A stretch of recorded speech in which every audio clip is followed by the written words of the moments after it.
আমার মালিক বলে ইন্না আকরামাকুম ইনদাল্লাহি আতকাকুম, আমার কাছে সবচেয়ে সম্মানিত ওই আমার বান্দা বান্দি যাদের ভিতরে আমার ভয় পয়দা হবে। আর বাজান মাওলার জিকিরের মাধ্যমে, কোরআনুল কারীম তেলাওয়াতের মাধ্যমে, বাজান মৌতের মুরাকাবা বেশি বেশি করার মাধ্যমে আমার মালিকের ভয় ভিতরে পয়দা হয়। বাজান আল্লাহর খাস বান্দাদের সংস্পর্শে গেলে আল্লাহর ভয় পয়দা হয়। বাজানদেরকে বলবো, আলেম ওলামারা হলো রুহানি ডাক্তার, কোরআন এবং হাদিসের নিয়ম। তোমাকে আমাকে রাখাল হিসাবে তোমাদেরকে বলে যে আল্লাহর বান্দারা, পর্দা আলেম মা বোনেরা, দুনিয়া চাকচিক্যময়। কারণ জিবরাইল আলাইহিস সালাতু ওয়াস সালাম জাহান্নামের চতুর্পাশ আমার মালিক দেখাইল, বেহেশতের চতুর্পাশ দেখাইল। বেহেশতের ভিতর, জাহান্নামের ভিতর। জিবরাইল আলাইহিস সালাতু ওয়াস সালামকে জিজ্ঞাসা করে মালিক, ও জিবরাইল, বেহেশত কেমন দেখলা? ভিতর বাহির পাশ কেমন দেখলা? বাহির জাহান্নাম কেমন দেখলা? মালিক, তুমি বেহেশত এমন সাজাইছ, তোমার বান্দা বান্দি কখনোই যদি শোনে জীবন থাকতে এই বেহেশতে না আসিয়া ছাড়বে না। জাহান্নামের আযাব যেভাবে আগুন তৈরি করছো, যত জীবন থাকতে হুঁশ থাকতে জাহান্নামে যাবে না। কিন্তু বেহেশতের চতুর্পাশে কাটা তারার বেড়া, আর জাহান্নামের চতুর্পাশে ফুলের বাগান। এ আমার মালিক, তোমার বান্দা বান্দি যখন বেহেশতে ঢুকতে যাবে, যদি কাটার গুতা লাইগা যায়, তখন তোমার বান্দা বান্দি ফিরা যায় কিনা আমার ভয় করে। আমার মালিক, বাজান বেহেশতের চতুর্পাশে কিসের কাঠের তারার বেড়া।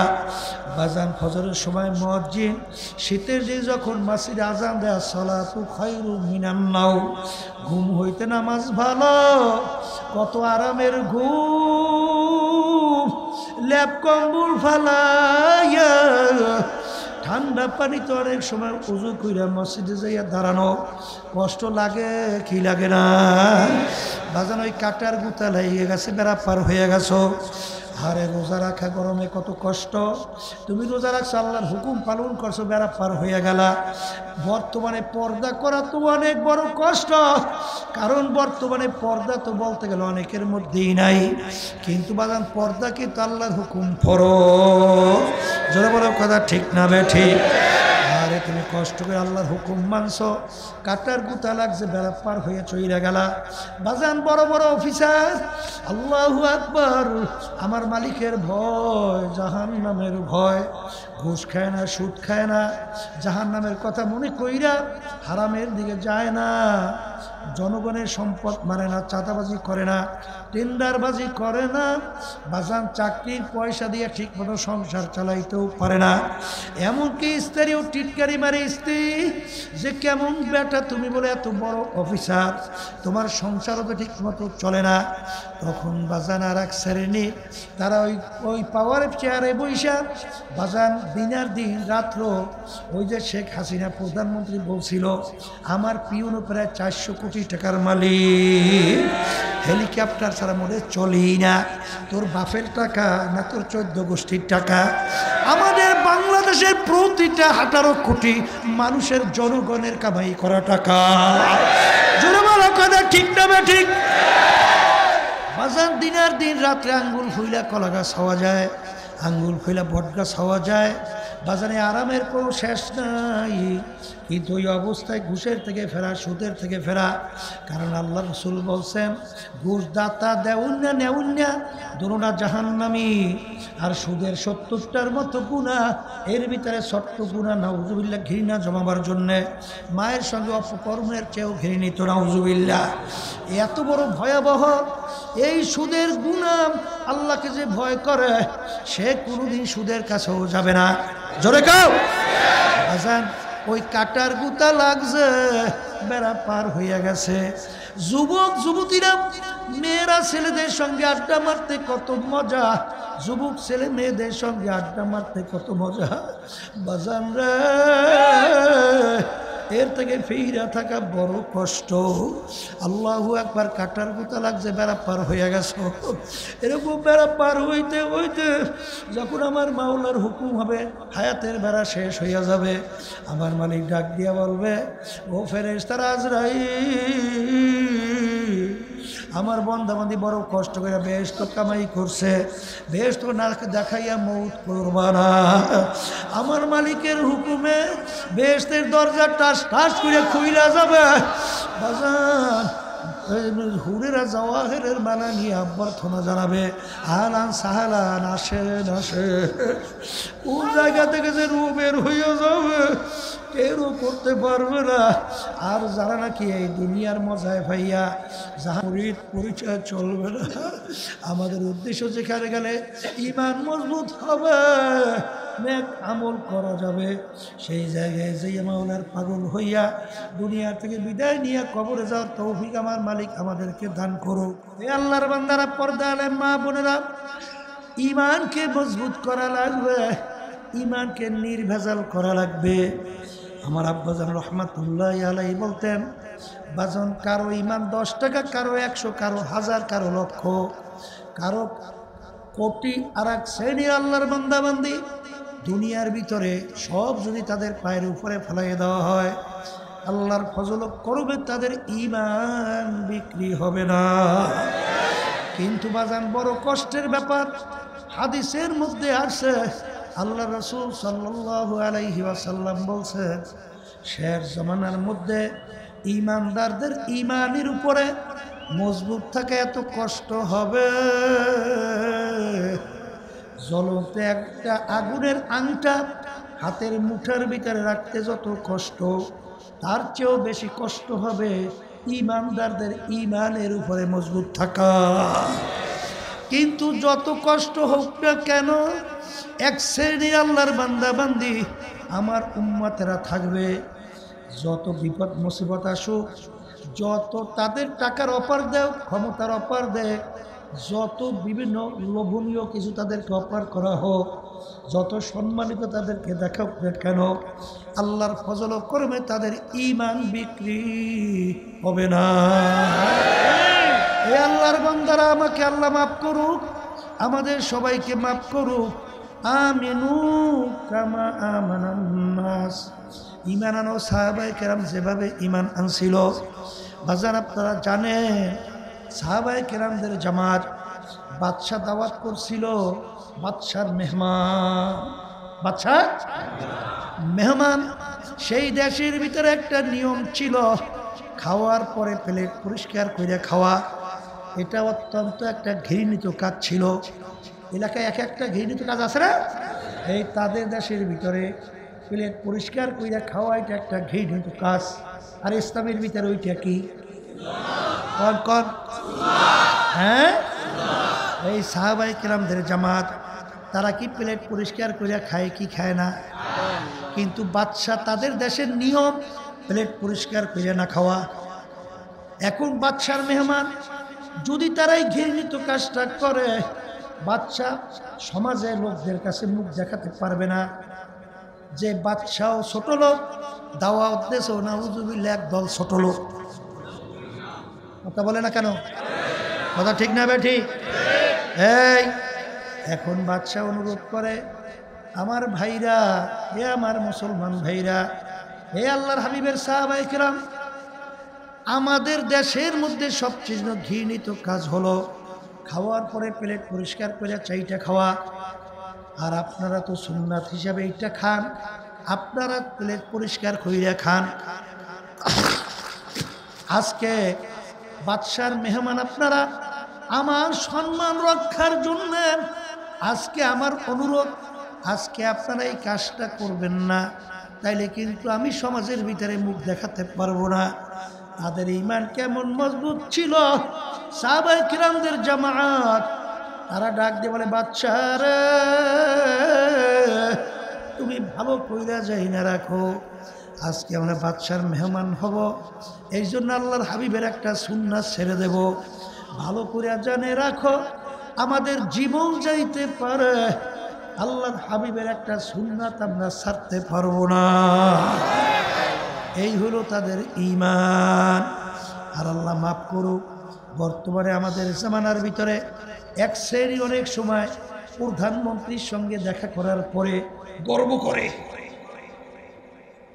এই আমরা আর কি চাই, এখন আমরা ইচ্ছা করলে প্রধানমন্ত্রীর সঙ্গে দেখা করতে পারি।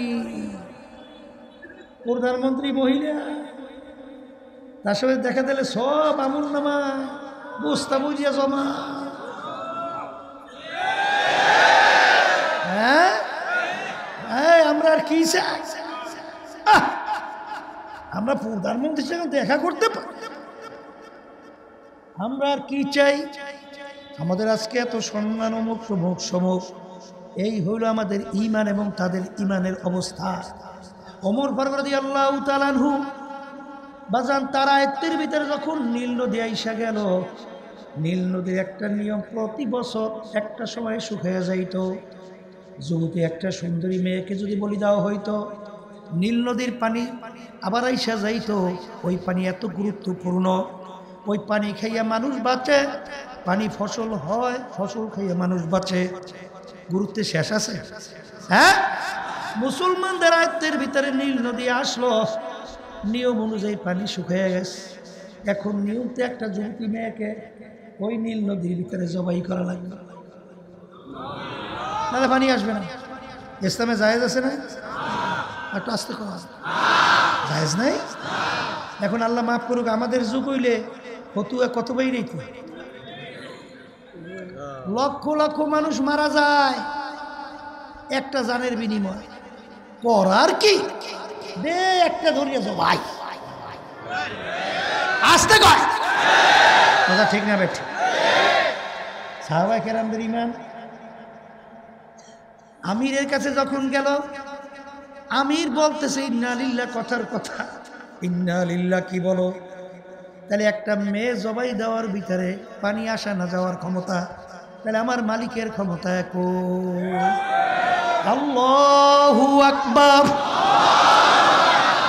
আমার মালিক সর্বদিক থেকে বড়, কথা কয় না?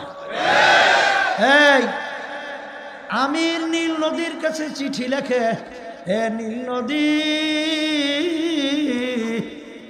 তুমি যদি আল্লাহর হুকুমে জারি হও তাইলে তুমি জারি হইয়া যাও, আর যদি আল্লাহর হুকুমে জারি না হও তোমাদের পানি আমাদের লাগবে না। এই চিঠি নিয়ে নীল নদীর ভিতরে ফেলাও। ঈমান কি জিনিস? হ্যাঁ, চিঠি নিয়ে নীল নদীর ভিতরে ফেলাইল, ফালালের সঙ্গে সঙ্গে পানি এসে নীল নদী টইটুম্বর ভরা। ওই যে নীল নদী পানিতে ভরছে, আজ পর্যন্ত তারে শুকায় না। এর নাম হইল ঈমান। কথা ঠিক না? ঠিক। আর বর্তমানে চলছে হিংসার রাজনীতি। এক শ্রেণী বর্তমানে বাইরেছে সর্বনয় বলে দেখতেই পারে, কেমনে সর্বনয়কে দাবাইবে, মনে হয় ঠিক মতো খাইতেও পারে, ঘুম তো মনে আসেই না। কথা ঠিক না? আল্লাহ মাফ করুক আমার সবাই। হুব্বুদ দুনিয়া রাসু কুল্লি খতিয়াতি, সমস্ত গুনার মূলই হলো এই দুনিয়ার মোহ। সর্বনয় ডাবাই না, বুঝলাম ডাবলো, এতে তোমার উপকার কি? বড় সে হিংসার আগুনে তোমার সব নেকি শেষ। কথা কয় না? আল্লাহ মাফ করুক। সরমনিতে যাওয়ার পরে নামাজি মানুষগুলো বেনামাজি হয়, আসতে কয় এই ভালো লোকগুলো সব খারাপ হয়ে যায়। হ্যাঁ, যাদের জীবনে কোনোদিন গুনার কথা মনে কইরা চোখে পানি ছিল না, এখন তাদের চোখের দিকে তাকাইলে দেখবা চক্ষুগুলা সবসময় মাওলার ভয়, মাওলার আযাব গজবের ভয়। গুনার কথা মনে কইরা তাদের চোখে থেকে বাইয়া বাইয়া টপ টপ কইরা পানি পড়তে থাকে। আসতে কয়। তারপরে আমরা কাজ করি মাঠে ময়দানে, ভুল থাকতে পারে না? আসতে কয় পারে না? তাহলে আমরা বলি নাই, আব্বাজান বলি নাই যে আমরা আমাদের ভুল হইতেই পারে, আপনাদের দায়িত্ব কি? আমাদেরকে ধরাই দেওয়া। কোরআন হাদিস অনুযায়ী যে আমরা সুতরাইয়া এরা সংশোধন না করি, তখন আমাদের বিরুদ্ধে একটা দুইটা মাইক নিয়ে আরও 1000 মাইক লাগাইয়া বিরুদ্ধে করিয়েন। এই জোরে বলেন, কথা ঠিক বলছি না ভুল বলছি? হ্যাঁ, তাহলে চরমনাই যাওয়ার পর তো এই যে কোনোদিন জীবনে পশ্চিমে সেজদা দেয় নাই এরকম বহুত লোক এখন নামাজের সময় সব ফালাইয়া দৌড়ায় মসজিদে যায় যায় যায় যায় যায় না? এই সেদিন করে আমি আসছি মিয়া ওই যে সিলেট বুঝলেন, হবিগঞ্জ, হবিগঞ্জ না মৌলভীবাজার, মৌলভীবাজার একটা ছেলে মানে একটা জোয়ার, ও বলতেছে হুজুর আমি গত ফাল্গুনে সর্বনাই এর আগে সর্বনাই যাই নাই, হুজুর আমি কোনোদিন পশ্চিমে সেজদা দেই নেই, কোনোদিন হুজুর নামাজ পড়ি না, কিন্তু সর্বনাই যাওয়ার পরে হুজুর আল্লাহ আমার এই পরিবর্তন করছে। ভালো হয়েছে না খারাপ হয়েছে?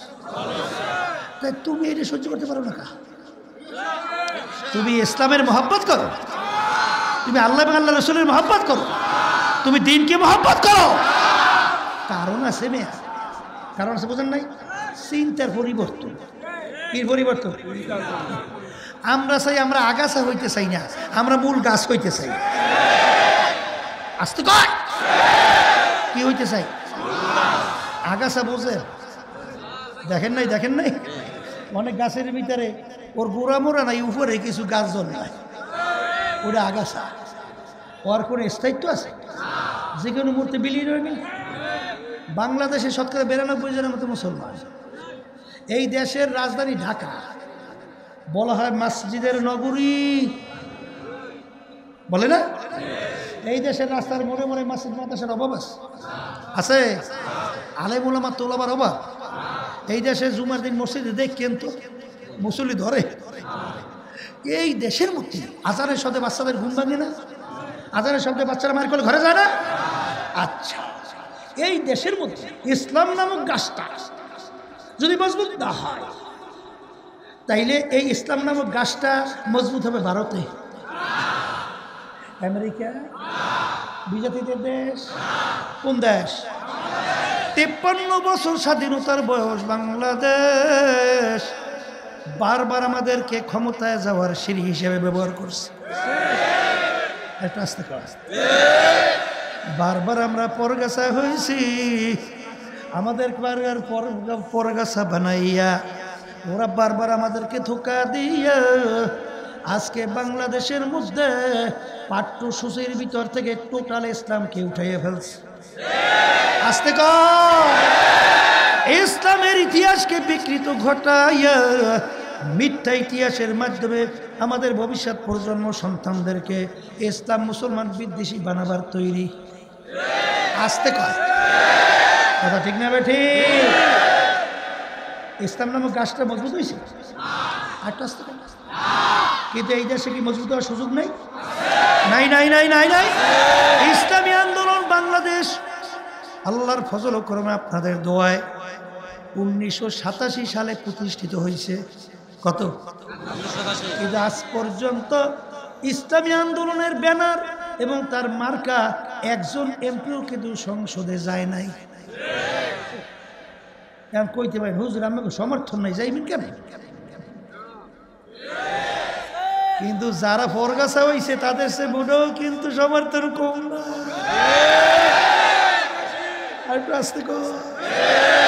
ঠিক না বেটি? মনে করছে আমরা ইচ্ছা গেলে 2, 4, 5, 10টা 15টা এমপি আমরা পাই না, পাই না। হ্যাঁ, এই যে 24-এ নির্বাচন কাছে ফাটকি জুটকি নির্বাচন 7 জানুয়ারি, কথা কয় না? এই নির্বাচনে সরকার আমাদেরকে কি আলোচনা করছে এত আমি জানি, কথা বলছেন না? হ্যাঁ, কিন্তু পরিষ্কার বলছি যে ভালো করে যাই না রাখে রাজনীতি করি ইবাদতের জন্যে, নট এমপি, নট মন্ত্রী, নট সম্পদ, নট টাকা পয়সা, কিছু কথা বোঝেন নাই? এই এখানে আমাদেরকে যদি এই সিঁড়ি হিসেবে ব্যবহার করত, আমরা যদি ওদের সাথে তালে মিলাইয়া 2, 4, 5, 10টা 15টা এমপি পেতাম, এরপরে টাকা ধোয়ার বোঝেন না, বস্তা বস্তা অভাব আছে নাই, সম্মানও তো খুব, অমুক দলের নেতা আইসে, কথা কয় না কা, এমপি আইসে, মন্ত্রী সাহেব আইসে, কত কায়দা, কথা কয় না। এই পরিষ্কার ভালো করে চিন্তা ভাবনা কইরা দেখছি, আমাদেরকে বারবার মাথায় থুইয়া নুন খাইয়া বড়ই খায়, নুন থুইয়া থুইয়া বড়ই খাইয়া বারবার ইসলামকে পারি নিচে ফলাইয়া পারাইয়া ধ্বংস করে। আর কখনোই ইসলামী আন্দোলন বাংলাদেশ ওদের পরগাছা হতে আমরা পারি না, এই আমাদের চিন্তা। এটা ভুলও হইতে পারে, আসতে পারে, হ্যাঁ। এই জন্য আমার বাজানদেরকে বলবো, আল্লাহ মাফ করুক, কেয়ামত হইতে পারে। শোনেন, লেজুর ভিত্তি কইলে ওখানে গোলামিগিরি করা লাগে, বরবেয়াগিরি করা যায় না। গোলামিগিরি করা লাগে, বরবে হওয়া যায় না। ওই টেবিলে সে মদের আইন পাস করবে, চাই সেই দেখতে হবে, কথা কয় না। বেশ্যাবৃত্তির আইন পাস করবে, চাই সেই দেখতে হবে, কিচ্ছু বলার নাই, ঠিক না বেঠিক? এই জন্য আমার বাজানদেরকে বলবো, পর্দা আলে মা বোনরা যারা শুনতেছে, মনে করছেন ইসলামী আন্দোলন বাংলাদেশ, আমরা তো একেবারে একটা ছোটখাটো একটু কিছু, ঠিক না? কিন্তু আল্লাহর রহমতে আল্লাহ অনেক বরকত দান করছে। আল্লাহর আমাদের 300 বাংলাদেশে আসলে প্রার্থী দেওয়ার তৌফিক আল্লাহ আমাদেরকে দান করছে, বুঝলেন? বাংলাদেশের ভিতরে আল্লাহর রহমতে আপনাদের দোয়ায় ইসলামের বিরুদ্ধে, দেশের বিরুদ্ধে, মানবতার বিরুদ্ধে যখন কোনো ষড়যন্ত্র হয়, আল্লাহর রহমতে যখন এই অন্যায় প্রতিবাদ, যখন হকের ন্যায়ের পক্ষে আওয়াজ দিয়ে যখন রাজপথে নামি, আল্লাহর রহমতে আর কিছু হোক না হোক, ওই শয়তানদের কলিজের ভিতরে আগুন ডরে ভয় দিতে, আর কিছু হোক না, ঠিক না? অনেক খবর তো জানি। এই যখন নাকি ঘটনা, ওই যে শোনেন নাই, ওই যে বাংলাদেশের নাম ছিল না, ওই যে শাহবাগে তৈরি হয়েছিল এক গ্রুপ, মনে আছে? কি জানি গ্রুপটার নাম? গণজাগরণ হয়েছিল না? এখন সর্বনা এগিয়ে আছে সব বড় বড় অফিসার, বুঝছে, যাই আমার সাথে আলোচনা করে, হুজুর আপনারা যদি রাস্তায় নামেন দেশের অবস্থা হইবে কি? আমি বলতেছি তাড়াতাড়ি কাজ একটা করেন, তাইলে তাড়াতাড়ি অব 2-1 অ্যারেস্ট করেন। ওই 2-1 অ্যারেস্ট না করলে আমরা কিন্তু নামতে আছি, কোনো খালে কোনো খাতে নামবই না, কথা ঠিক না? ঠিক। এরপরে আলহামদুলিল্লাহ ওখান দিয়ে অর্ডার করছে, 2-1 অ্যারেস্ট কিন্তু হয়ে গেছে, টপ টপ টপ টপ। এই যে ছাত্ররা নামছে কি বৈষম্য বিরোধী আন্দোলন না, এবং কি কইছে, কইছিল এই কোটা সংস্কার, ওদের দাবিটাকে ন্যায্য না অন্যায্য ছিল? এই ন্যায্য দাবি নিয়ে যখন নামছে, ওরে গুলি পাখির পিঁপড়ার মতো মানুষ মারে। আমরা তো রাজনীতি করি, আমার মাথায় খালি ঘুরতে আসে যে আল্লাহ কি অবস্থা। আমাদের ওই যে সায়দাবাদ আমরা একটা হসপিটাল করছি না, আল কারিম জেনারেল হসপিটাল, ওই হসপিটালে মিটিং করতে আসে, আমার মাথার মধ্যে দেশের অবস্থা করতে আসে। আমি মহাসচিবকে বললাম তাড়াতাড়ি একটা জরুরি মিটিং ডাকেন। আমার কথা বললেন যে পিছিয়ে হুজুর আসতেছে, মসজিদ শামিল মিটিং ডাকছি, তাড়াহুড়া করিয়ে আসছে সবাই। আমি তেমন অন্যকে কথা তেমন বলতে দিইনি, আমি আলোচনা রাখেই আমি বললাম ইসলামী আন্দোলন প্রতিষ্ঠিত হয়েছে ন্যায়ের পক্ষে, অন্যায়ের প্রতিবাদে। না এখানে কি হবে তা জানি না, আল্লাহ যত আমাদের সহিষ্ণু শক্তি দান করছেন, এই অবস্থায় ন্যায়ের পক্ষে নামতে হবে, অন্যায়ের প্রতিবাদ করতে হবে। এই সর্বপ্রথম কোনো রাজনৈতিক দল তাদের ব্যানারে কিন্তু রাস্তায় নামতে সাহস পায় নাই, কেউ পায় নাই। আমরা কিন্তু নির্দ্বিধায় ওই ব্যানার লইয়ে রাস্তা নেমে গেছি। ওই বক্তব্য শোনেন নাই নরবিশ্বাস, মনে আছে তো? আছে। এরপর কারফিউ ভাই গিয়া, তারপরে গুলির মুখে আলহামদুলিল্লাহ ন্যায়ের পক্ষে অন্যায় প্রতিবাদ করি নাই না, করি নাই, করছি। এই ইসলামী আন্দোলন বাংলাদেশ এর জন্যই কত ধরনের ষড়যন্ত্র আমাদেরকে নিয়ে হয়। আল্লাহ মাফ করুক, আমাকে যাইতে পাইরে ও করে। আল্লাহ আমাদের সবাই মাফ করে। অন্যরা কি করে তা দরকার নেই, কিন্তু যখন আমাদের বাইরে করে তখন তো এই কষ্ট দিলে সহ্য করা যায় না, তখন তো ব্যথাই লাগে। কিন্তু আবার সান্ত্বনা দেই যে মালিক, আমাদের দিলের দিকে তো তুমি তাকাই আসো। আমরা রাজনীতি মাঠে কেন করি, পীর মুরিদি কেন করি, সব তো তুমি জানো। আল্লাহ তুমি রাস্তা খুলে দিও। আল্লাহ রাব্বুল আলামিন রাস্তা খুলে দেয়। বলে কথা ঠিক না বেঠি? ওয়ালা তাহিনু ওয়ালা তাহজানু ওয়া আনতুমুল আ'লাউনা ইন কুনতুম মুমিনিন। কথা ঠিক? এখানে আল্লাহ কৌশলের কথা কইছে। কোনো কৌশলের কথা বলছে না। এখানে আল্লাহ রাব্বুল আলামিন বেশি লোক জমাতের কথা বলছে, আস্তে কয় অস্ত্রের কথা বলছে, অন্য কিছু বলছে। তোমাদের চিন্তা ভয় নাই, তোমরাই বিজয় হবে যদি তোমরা মুমিনের চরিত্র অর্জন করতে পারো। আল্লাহ আমাকে আমাদের সবাইকে মুমিনের চরিত্র অর্জন করার তৌফিক দান করো। কবরের যাত্রীরা, পর্দার আড়ালের মা বোনেরা, ভালো করে মনকে বুঝা, তারপর কবরে রওনা করো। কারণ বাজান কলম নরম, চোখে পানি ছাড়া জাহান্নামের আগুন কিন্তু ঠান্ডা হবে না। কারণ আল্লাহ রাসূল বলছেন, মান বাকা মিন খাশিয়াতিল্লাহ হারামাল্লাহু তিলকাল আইনা আলান নার। যেই চক্ষু মাওলার ভয় কাঁদবে ওর জন্য জাহান্নামের আগুন হারাম। জোরে বলেন কথা ঠিক না বেঠিক? আল্লাহ রাসূল সাল্লাল্লাহু আলাইহি ওয়াসাল্লাম অনেক সময় এমনভাবে কাঁদতেন, হাদিসের ভিতরে আছে কান্নাহু তল্লু, মনে হয় হালকা বৃষ্টি পড়তেছে। সাহাবায়ে কেরাম কিভাবে কাঁদতেন?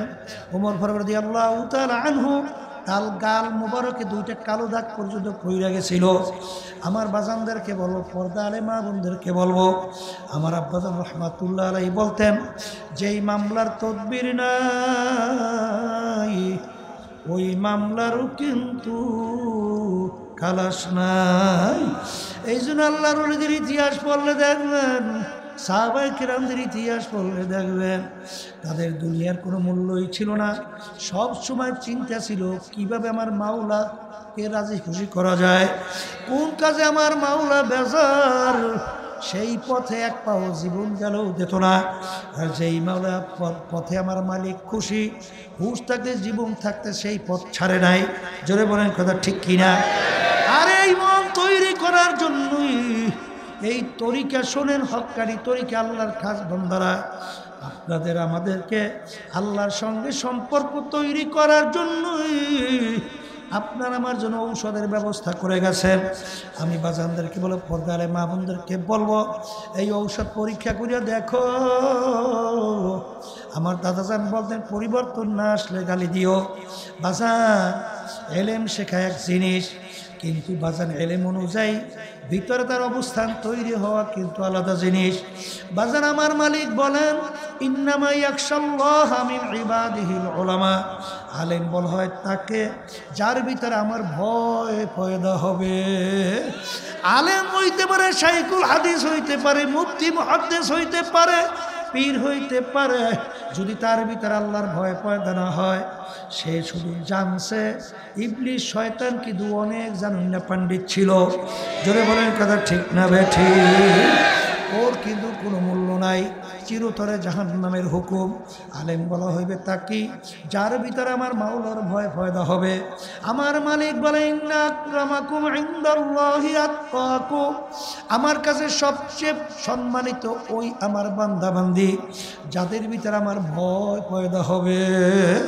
আর বাজান মাওলার জিকিরের মাধ্যমে, কোরআনুল কারীম তেলাওয়াতের মাধ্যমে, বাজান মৌতের মুরাকাবা বেশি বেশি করার মাধ্যমে আমার মালিকের ভয় ভিতরে পয়দা হয়। বাজান আল্লাহর খাস বান্দাদের সংস্পর্শে গেলে আল্লাহর ভয় পয়দা হয়। বাজানদেরকে বলবো, আলেম ওলামারা হলো রুহানি ডাক্তার, কোরআন এবং হাদিসের নিয়ম তোমাকে আমাকে রাখাল হিসাবে তোমাদেরকে বলে যে আল্লাহর বান্দারা, পর্দা আলে মা বোনেরা, দুনিয়া চাকচিক্যময়। কারণ জিবরাইল আলাইহিস সালাতু ওয়াস সালাম জাহান্নামের চতুর্পাশ আমার মালিক দেখাইল, বেহেশতের চতুর্পাশ দেখাইল, বেহেশতের ভিতর জাহান্নামের ভিতর। জিবরাইল আলাইহিস সালাতু ওয়াস সালামকে জিজ্ঞাসা করে মালিক, ও জিবরাইল, বেহেশত কেমন দেখলা, ভিতর বাহির পাশ কেমন দেখলা, বাহির জাহান্নাম কেমন দেখলা? মালিক, তুমি বেহেশত এমন সাজাইছ,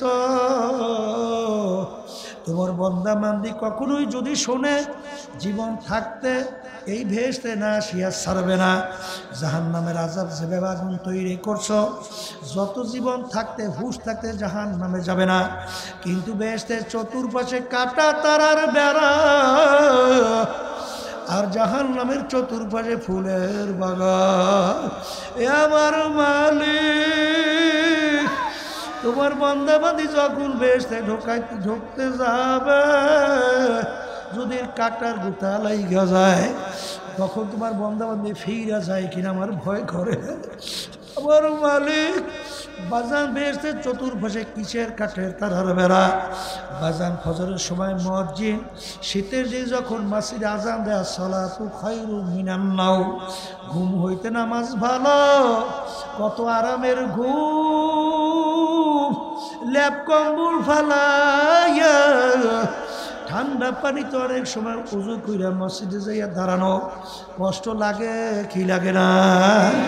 বাজান ওই কাটার গুতা লাগিয়ে গেছে, বেড়া পার হয়ে গেছো। আরে রোজা রাখা গরমে কত কষ্ট, তুমি রোজা রাখছো, আল্লাহর হুকুম পালন করছো, বেড়া পার হয়ে গেলা। বর্তমানে পর্দা করা তো অনেক বড় কষ্ট, কারণ বর্তমানে পর্দা তো বলতে গেলে অনেকের মধ্যেই নাই। কিন্তু বাজান পর্দাকে তো আল্লাহর হুকুম ফরজ, জোরে বলো কথা ঠিক না বেঠিক? আরে তুমি কষ্ট করে আল্লাহর হুকুম মানছো, কাটার গুতা লাগছে, বেড়া পার হয়ে চইরা গেলা। বাজান বড় বড় অফিসার, আল্লাহু আকবার, আমার মালিকের ভয়, জাহান্নামের ভয়, ঘুষ খায় না, সুদ খায় না, জাহান্নামের কথা মনে কইরা হারামের দিকে যায় না, জনগণের সম্পদ মানে না, চাঁদাবাজি করে না, টেন্ডারবাজি করে না, বাজান চাকরির পয়সা দিয়ে ঠিকমতো সংসার চালাইতেও পারে না। এমনকি স্ত্রীও টিটকারি মারে স্ত্রী, যে কেমন বেটা তুমি বলে এত বড় অফিসার, তোমার সংসারও তো ঠিকমতো চলে না।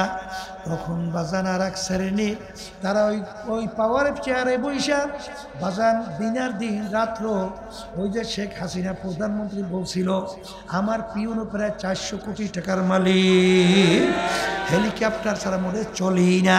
তোর বাপের টাকা না তোর 14 গোষ্ঠীর টাকা?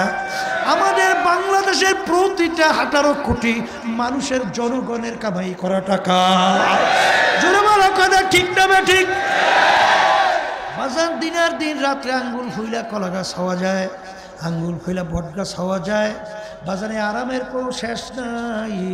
কিন্তু ওই অবস্থায় ঘুষের থেকে ফেরা, সুদের থেকে ফেরা, কারণ আল্লাহ রাসূল বলছেন ঘুষ দাতা দেউন্না নেউন্না দুটোটা জাহান্নামী, আর সুদের 70টার মতো গুনাহ, এর ভিতরে ছোট্ট গুনাহ নাউজুবিল্লাহ ঘৃণা জমাবার জন্যে, মায়ের সঙ্গে অপকর্মের চেয়েও ঘৃণিত নাউজুবিল্লাহ।